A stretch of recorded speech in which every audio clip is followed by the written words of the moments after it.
J'avais dit qu'il allait se marrer, lui. Euh... Il reste 10 minutes. On n'a pas du tout fait ce que j'avais planifié. On peut pas le faire à partir de maintenant ou on peut pas le faire à partir de maintenant en fait. Bah, en 10 Quand tu minutes, c'est parles. un peu chaud. Ouais. Ah, dommage. C'était quoi ce que tu entendais par check-out en fait? C'est, ouais, j'aimerais bien qu'on termine par dire. Enfin, j'aimerais bien entendre les expériences de chacun par rapport à cette introduction. Qu'est-ce que ça a été comment, comment vous êtes maintenant? Comment vous étiez au début? Comment s'est passée l'expérience en fait? Qu'est-ce que vous avez envie d'en garder? Tu veux commencer? T'as envie de commencer? Moi? Ouais. Ouais, allez, t'as qu'à faire. En fait, au début, j'étais un peu gêné, c'était limite. Ouais, limite, je me faisais chier un peu au début en fait. J'étais en mode putain, j'ai envie de partir, parce que je sentais que j'étais pas connecté. Et c'était un peu comme on disait, d'être un peu en retard et d'attraper le wagon en cours de route, quoi. Et le fait d'après avoir commencé à parler, de m'être un peu lâché, ça allait beaucoup mieux.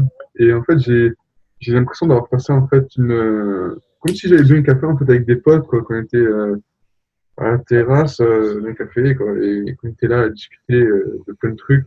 Un peu comme j'avais ressenti après l'atelier et la journée sur Lyon. Euh, pour moi, c'était vraiment un truc de fou, quoi. J'ai l'impression que les gens, je les connaissais même pas de la journée. J'ai l'impression vraiment que c'était mes potes. Et en fait, là, ça me fait un peu pareil, quoi. Voilà.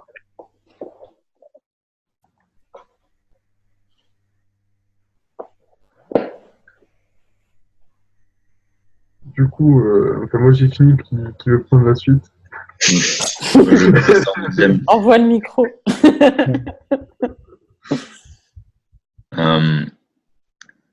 Moi, j'avais beaucoup de mal au début à rentrer dans le truc. Je trouvais que 9 personnes, comment dire, c'était énorme en fait, d'essayer de se connecter à 9 personnes et d'être vulnérable, tu vois.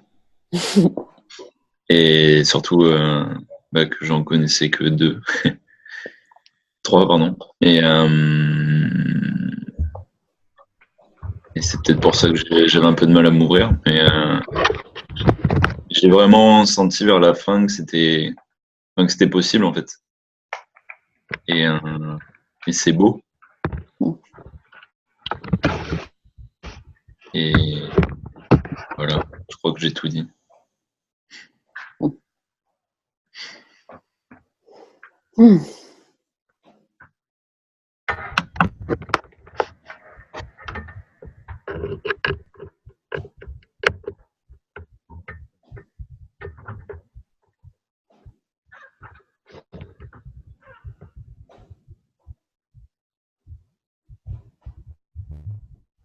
Je vois que j'ai mon cœur vraiment qui s'ouvre. J'adore les retours que j'entends. Et en même temps, j'ai une petite appréhension, genre, oula, je vais m'en prendre une.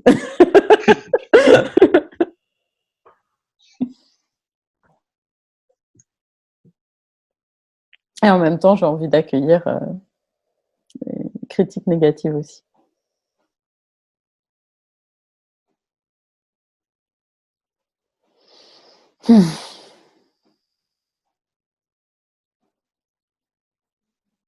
Du coup, il n'y a personne qui va enchaîner. Gustave, tout ça, Marc, Annie. Allez, les gars. Dites ce que vous avez pensé du truc, quoi. Je vais prendre la parole alors. Alors moi, un peu comme Vincent, effectivement, au début, j'avais un peu de mal, parce que c'est vrai que c'était 9 personnes, c'est vrai que ça me paraissait c'est quand même un peu impressionnant. Enfin, je sais pas ce que les autres ressentaient la première fois qu'ils l'ont fait, mais et de ce que j'ai pu voir, ça me donne vraiment envie de retenter l'expérience, mais peut-être effectivement avec peut-être un peu moins de personnes au début pour peut-être moins ressentir ce côté déjà de voir les personnes qui eux ont, bah, on voit qu'ils ont l'habitude de le faire, qu'ils arrivent tout de suite à se livrer et peut-être du coup se mettre un peu moins la pression, voilà. Mais sinon effectivement déjà de ce que j'avais vu avec Clément, ça m'intéresse toujours autant, quoi, clairement. Mm. Je me souviens en plus dans l'atelier de Clément quand je l'avais fait, il nous avait fait faire ça à deux. Et à deux déjà, je me sentais beaucoup plus à l'aise pour le faire. J'avais trouvé ça très intéressant. Euh, je sens aussi qu'à chaque fois, ça nous pousse vraiment à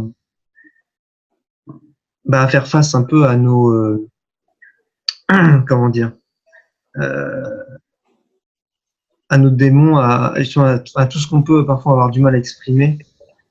Et du coup, dans la vie de tous les jours, même quand on est à l'aise, on les passe, mais en fait, on n'est jamais vraiment, du coup, il y a toujours une partie de nous-mêmes qu'on coupe. Je sais pas si je suis clair dans ce que je dis.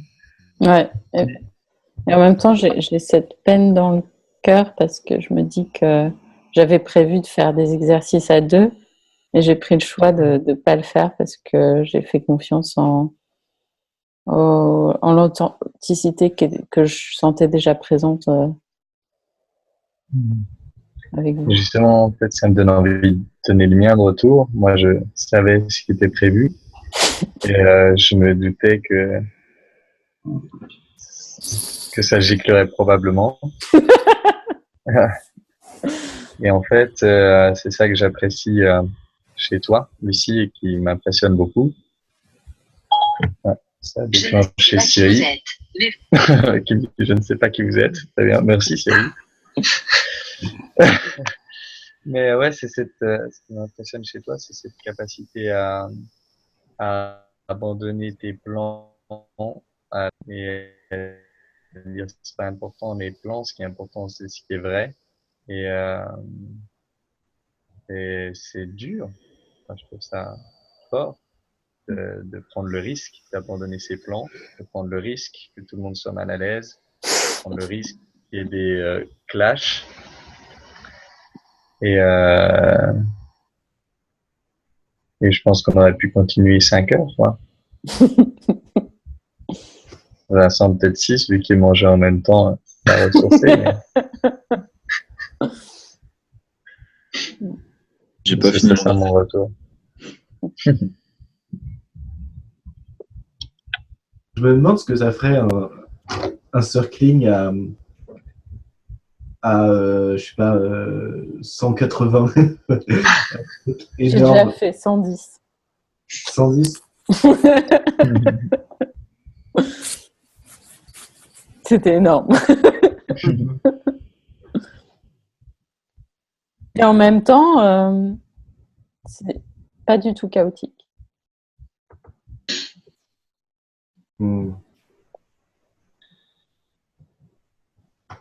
Ouais, je suis très curieux de voir ce que ça fait. Et ouais. Moi, j'ai eu un peu de peine pour ceux qui n'ont pas, ceux qui ont été déconnectés, ceux qui n'ont pas parlé beaucoup, ceux qui ont juste écouté. Mais en même temps, cette peine, ça me regarde. C'est pas, voilà.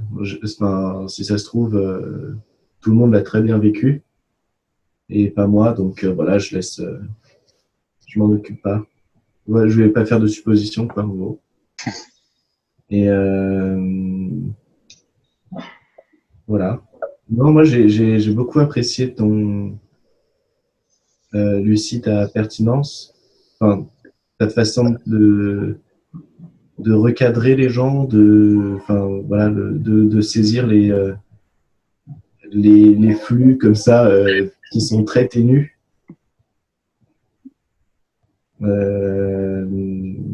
Je trouve que tu nous as, enfin moi tu m'as très bien guidé, chaque fois, tu m'as replacé là où il fallait. Et je trouve que tu l'as fait aussi pour les autres. Et j'ai trouvé ça à chaque fois très pertinent, ce que tu disais. Et que, ouais, voilà. C'est grosso modo ce qui me vient tout de suite. Je sais pas, j'ai pas de. Ouais. Moi, c'est quelque chose que je vais continuer, je pense. Parce que je sais, voilà, je sais le bien que ça se fait. C'est quelque chose qu'il faut entretenir aussi. Ça me fait du bien. Voilà. Attention, tu pourrais devenir un super-héros. On va ouvrir une école. Ce sera l'école des X-Men français. Avec atelier connexion quantique tous les matins au petit déjeuner. Et après, on irait chacun travailler. Et après, on reviendrait le soir au dîner. On se ferait notre atelier. On raconterait la journée. Oui. C'est mon rêve, mais sans le travail. Ouais, ça va, tu fais un travail sympa, je pense. Tu aides les gens à améliorer leur vie et c'est cool. Enfin, moi, j'aimerais bien aussi trouver ça dans ce que je fais en fait. Mm.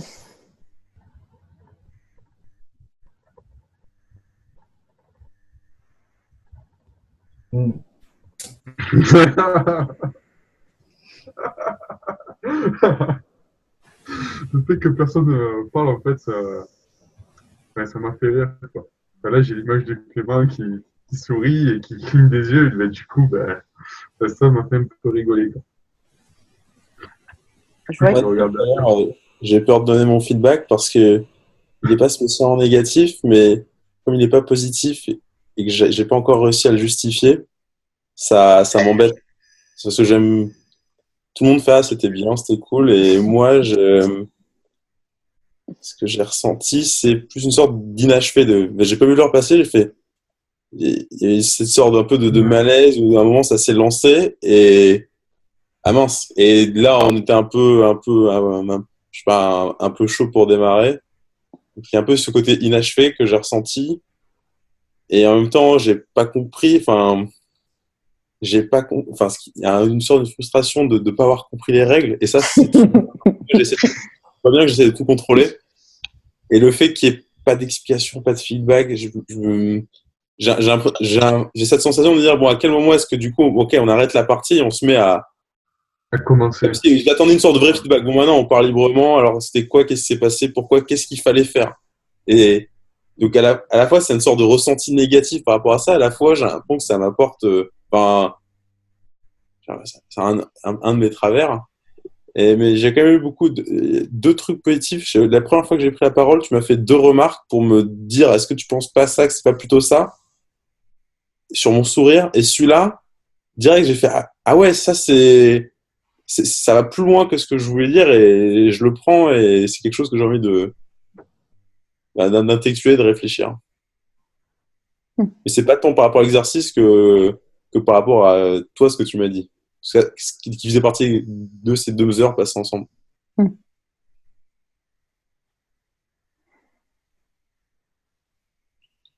j'ai envie de passer la parole à Arnaud.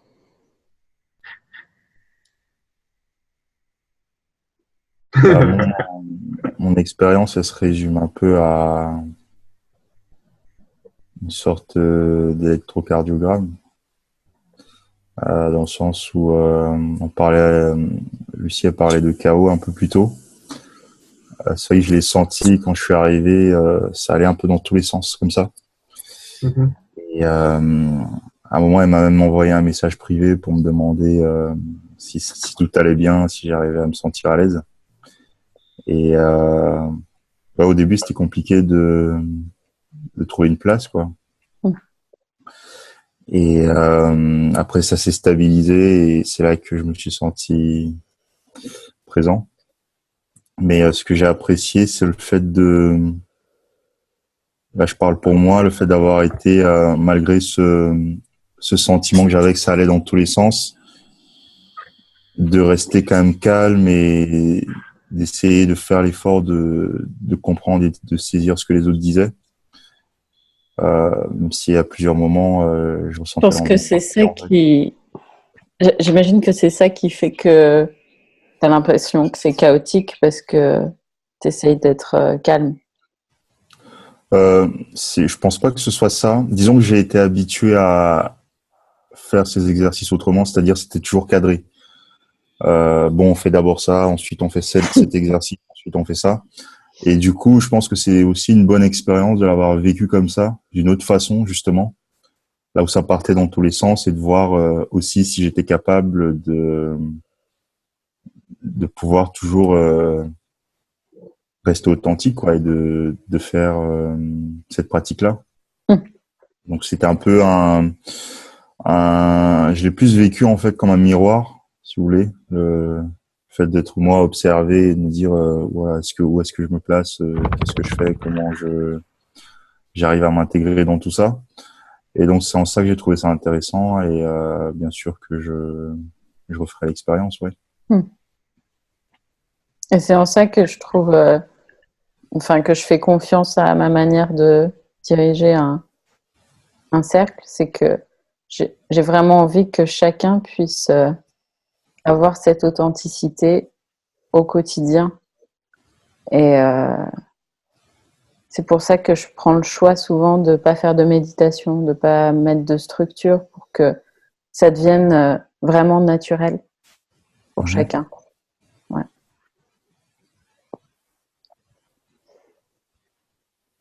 Voilà.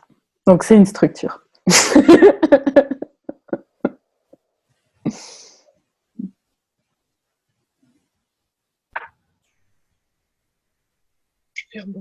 Je vais rebondir là-dessus. C'est vrai que je partageais le même avis qu'Arnaud, du coup, par rapport à ça, et à ce que tu disais, Marc, aussi un peu, sur un besoin de structure, de comprendre, de disséquer un peu le processus du circling, pour pouvoir l'appliquer au quotidien.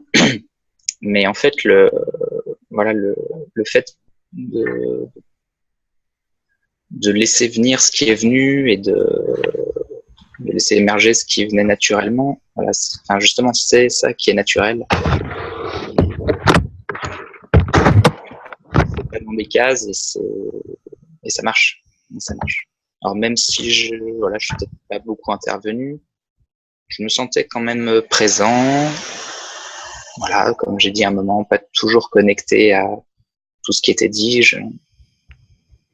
Mon sentiment, c'est que parfois, ça partait un peu trop j'ai envie de dire dans le mental,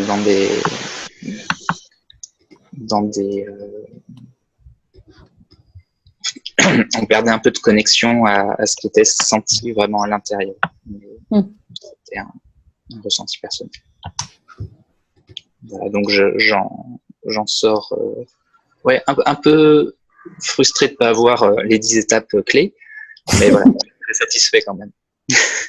Et je pense qu'en effet, les étapes dans mon expérience du circling, c'est de me voir avec le groupe comment je suis, et justement les moments où j'ai pas pu me montrer ou pas pu ressentir, c'est des choses que petit à petit je vais travailler et je vais apprendre à. Ouais. Et il y a un truc vraiment que j'aime beaucoup, d'autoresponsabilité.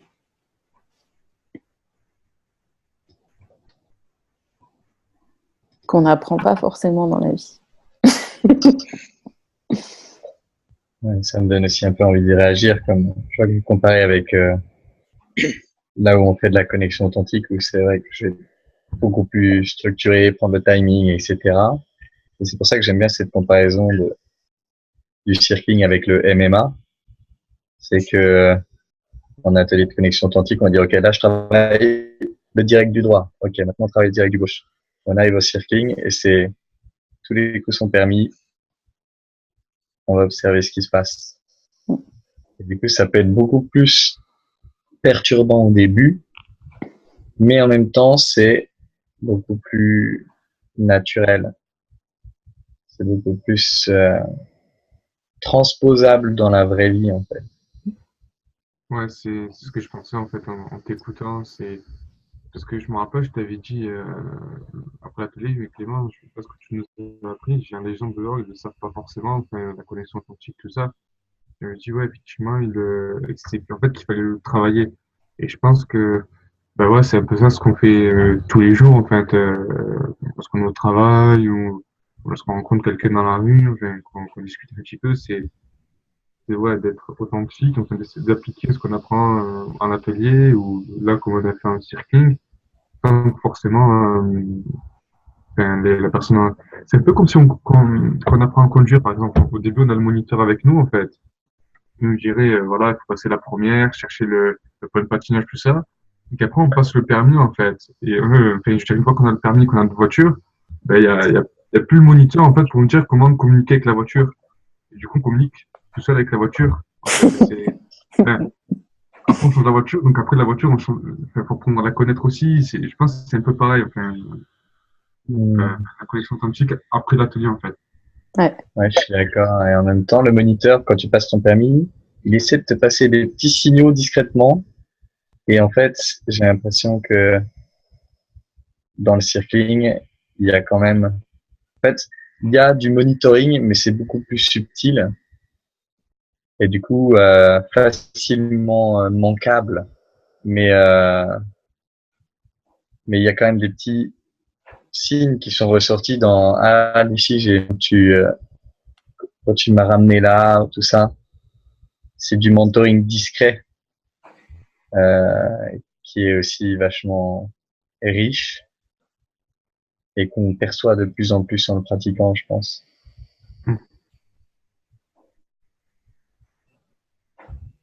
Mm.